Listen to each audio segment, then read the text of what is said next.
শুভেচ্ছা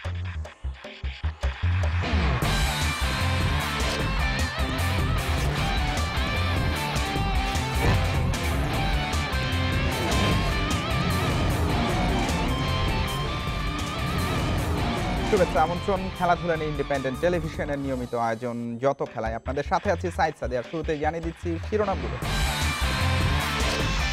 হ্যামস্ট্রিং ইনজুরিতে বিশ্বকাপ শেষ সাকিবের, সেরা অস্ত্রকে হারিয়ে বিপাকে টাইগাররা, পরের 2 ম্যাচে সোহানকে নিয়েও শঙ্কা।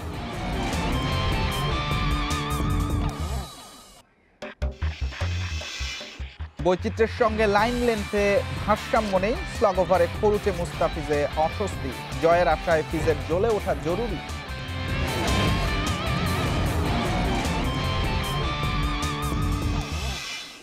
দুবাইয়ে নিউজিল্যান্ডের সহজ জয়, টানা 2 হারে বিপদে ভারত। আবুধাবিতে নামিবিয়াকে উড়িয়ে সেমির লড়াই জমিয়েছে আফগানিস্তান।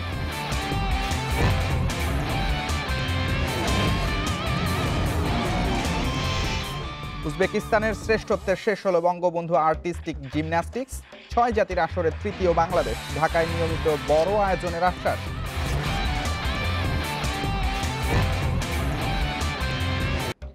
বিশ্বকাপ মিশনে টাইগার স্কোয়াডে বড় ধাক্কা, হ্যামস্ট্রিং ইনজুরিতে বাকি 2 ম্যাচ খেলতে পারবেন না সাকিব আল হাসান। দলের বাজে সময়ে সাকিবের না থাকা বড় ক্ষতি। সোহানকে নিয়েও রয়েছে শঙ্কা, বিষয়টি নিশ্চিত করেছেন বিসিবির প্রধান চিকিৎসক দেবাশিস চৌধুরী।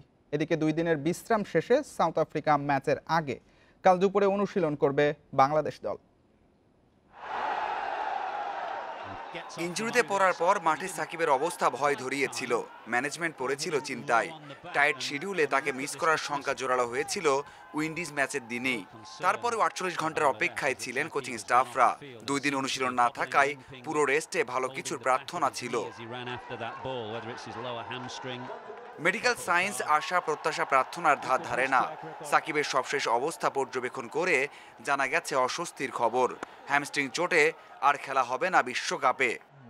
যেহেতু একটা গ্রেড 1 স্ট্রেইন, তো আগামী কিছুদিন ওর স্পোর্টস পার্টিসিপেশনের সমস্যা হতে পারে।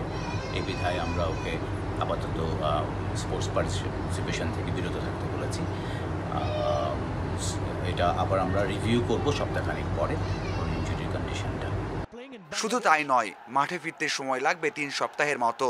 3 অথবা 4 নভেম্বর টিম হোটেল ছেড়ে যাওয়ার কথা রয়েছে টাইগার অলরাউন্ডারের। বিশ্বকাপে সাকিবের যাত্রা থামলো 6 ম্যাচে 11 উইকেট আর 131 রানে। পুনর্বাসন ঠিকঠাক হলে পাকিস্তান সিরিজের আগে সেরে উঠবেন সাকিব। সাইফুদ্দিনের পর সাকিব ছিটকে গেলেন, সোহানও সেই পথেই রয়েছেন। ম্যাচের আগের দিন সোহানের বিষয়ে নেওয়া হবে চূড়ান্ত সিদ্ধান্ত।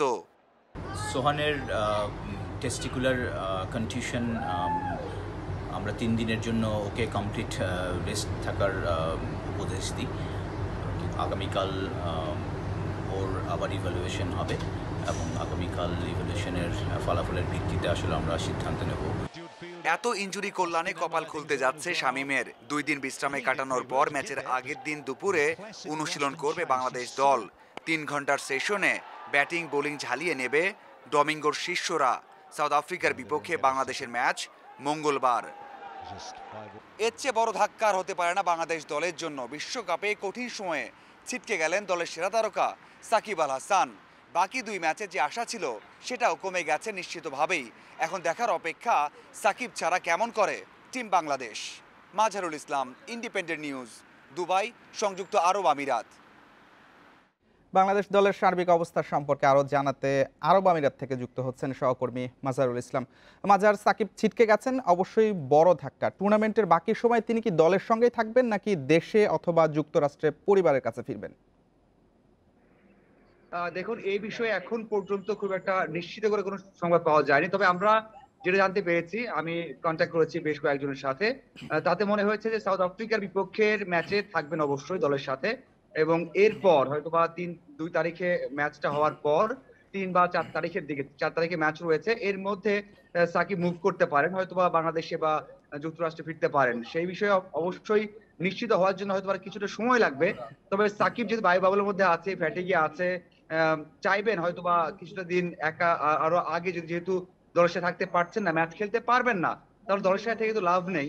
যেহেতু নিশ্চিত হয়ে গেছে, সেহেতু যেটা জানতে পেরেছি 2 বা 3 তারিখের দিকে হয়তোবা দল ত্যাগ করতে পারেন, হোটেল থেকে বেরিয়ে যাবেন বলে আমরা জানতে পেরেছি। ইনজুরিতে সাইফুদ্দিন তো আগেই ফিরেছেন, তার মানে টাইগার স্কোয়াড এখন 14 জনের রয়েছে এবং সোহানও আমরা জানি যে তিনি ফিট নন। তাহলে দাঁড়াচ্ছে যেটি 13 জনের মধ্যে একাদশ আপনাকে নির্বাচন করতে হচ্ছে। আপনি যেটি বলছিলেন শামীম পাটোয়ারির বিশ্বকাপ অভিষেক কি তাহলে অনেকটাই নিশ্চিত কিনা?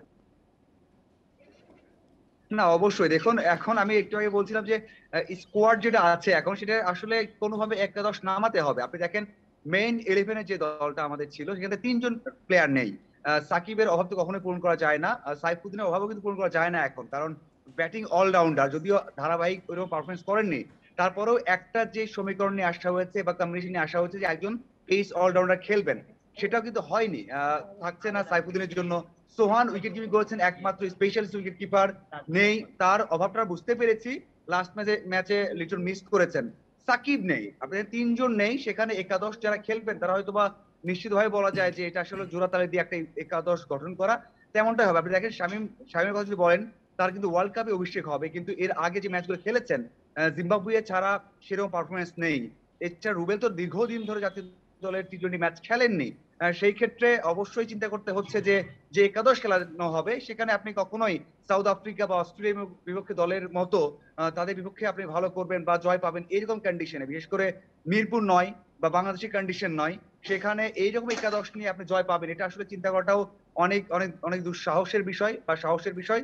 তারপরেও যদি বাকিটা সময় বা নতুনরা যারা সুযোগ পাবেন তারা যদি ভালো করেন একটু বা ফাইট করে, তাহলে মনে হয় যে নির্বাচকরাও হয়তো একটু স্বস্তি পাবেন। সাথে হয়তো বা যদি একটা জয় এসে যায় বা দুটো জয়ের আশা সবাই করবে, তারপর একটা জয় যদি আসে সেটাও খারাপ হবে না। আরব আমিরাত থেকে আমাদের সঙ্গে যুক্ত হয়েছিলেন সহকর্মী মাজারুল ইসলাম। বিশ্বকাপে ছন্দে নেই মুস্তাফিজ, কাটার মাস্টারের ইম্প্যাক্ট না থাকায় ম্যাচও হারতে হচ্ছে বাংলাদেশকে। আরব আমিরাতে সুবিধাজনক কন্ডিশন পেয়েও কাটার স্লোয়ারে অনুজ্জ্বল ফিজ। অস্ট্রেলিয়া সাউথ আফ্রিকার সাথে বাকি 2 ম্যাচে সফল হতে এই বাঁহাতির সেরাটা দরকার টাইগারদের। লেগ স্ট্যাম্পে পায়ের কাছে ফুলটস, হালকা ফ্লিকে হোল্ডারের ছক্কা, পরেরটা ছিল স্লটে, ওটাও বাউন্ডারি ছাড়া। শেষ বলও একই জায়গায়, পোলার্ডের পাওয়ার হিটিংয়ে একই পরিণতি। 19 রানের ওই ওভারে মুস্তাফিজ অপ্রিয় হয়েছেন সমর্থকদের কাছে, অথচ তার স্থান হবার কথা সবার ওপরে। আমিরাতের কন্ডিশনে তাকেই তো ধরা হয়েছিল টাইগারদের ট্রাম্প কার্ড। ইনিংসের শুরু, মাঝে কিংবা স্লগ ওভার সবখানেই ফিট মুস্তাফিজ, সেটা এই বিশ্বকাপে খাটেনি এক্কেবারে। লাইন লেন্থের অবস্থা বেগতিক মনে হয়েছে, সঙ্গে কাটার স্লোয়ারও সহজেই পার করেছে প্রতিপক্ষ। পাপুয়া নিউগিনির পর মূল পর্বে শ্রীলঙ্কা ইংল্যান্ড ম্যাচে উইকেট পাননি। উইন্ডিজের সাথে জোড়া শিকারের প্রভাব শেষ হয়ে যায় খরচে শেষ ওভারে। সব মিলিয়ে বিশ্বকাপ মিশনে সাদামাটা কাটার মাস্টার। 10 ছক্কা হজমে লজ্জার রেকর্ডও গড়েছেন এরই মধ্যে। বোলিং বিশ্লেষণে যাওয়া যাক। স্লগ ওভারে ফিজের ভোগান্তি চরমে, বাংলাদেশও ভুগেছে। যে 3 ম্যাচে 4 ওভার কোটা পূর্ণ করেছেন, সেখানে পরের 2 ওভারে মুস্তাফিজের গড় ইকোনমি 12.5, অথচ প্রথম 2 ওভারে সব মিলিয়ে সেটা 17 নিচে। হ্যাট্রিক হারে ভেঙেছে সেমির স্বপ্ন, এখন মান বাঁচানোই দায়। সাউথ আফ্রিকা, অস্ট্রেলিয়া শক্ত প্রতিপক্ষ, ওদের সাথে ভালো কিছু করতে মুস্তাফিজের জ্বলে ওঠা জরুরি। ফিজ পারবেন কি? Abidur Rahman, independent news. দুবাইয়ে নিউজিল্যান্ডের বিপক্ষে ব্যাটিং ব্যর্থতায় বড় ব্যবধানে হেরেছে ভারত। 111 রানের টার্গেটে 33 বল আগে 8 উইকেটের জয় কিউইদের। টানা 2 পরাজয়ে সেমির হিসেব কঠিন হলো টিম ইন্ডিয়ার। টসেরে ব্যাটিংয়ে নেমে শুরু থেকে চাপে ছিল ভারত। ওপেনিংয়ে লোকেশ রাহুলের সঙ্গে ঈশান কিষানকে পাঠিয়ে কোনো লাভ হয়নি। তৃতীয় ওভারেই মাত্র 4 রানে ফেরেন কিষান। জীবন পেয়ে সুযোগ কাজে লাগাতে পারেনি রোহিত শর্মা।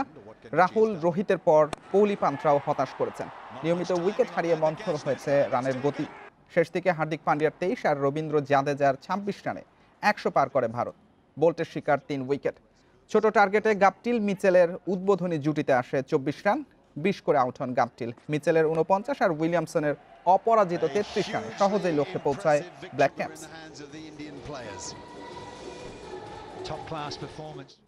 এদিকে নামিবিয়াকে ৬২ রানে হারিয়ে সেমিফাইনালের লড়াই জমিয়ে দিয়েছে আফগানিস্তান। ১৬১ রানের টার্গেটে ৯৮ রানে থামে নামিবিয়া। সাবেক অধিনায়ক আসগর আফগানের বিদায়ী ম্যাচটাও হয়েছে রঙিন।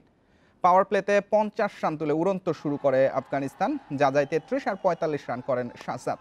দ্রুত ৩ উইকেট হারালেও আসগর আফগান আর মোহাম্মদ নাবি রানের চাকা সচল রাখেন। আন্তর্জাতিক ক্যারিয়ারের শেষ ইনিংসে ৩১ রান করেছেন আসগর। ১৭ বলে ৩২ রানে অপরাজিত থাকেন নাবি। রান তারার শুরুটা ভালো হয়নি নামিবিয়ার। ২ ওপেনারকে ফেরান নাভিনুল হক, এরপর নিয়মিত বিরতিতে উইকেট পড়েছে। ধস নামিয়েছেন গুলবাদিন নাইব আর হামিদ হাসান। ইনিংস সর্বোচ্চ ২৬ রান করেন ডেভিড ভিসা। ২৬ রানে ৩ উইকেটে ম্যাচ সেরা হয়েছেন নাভিনুল হক।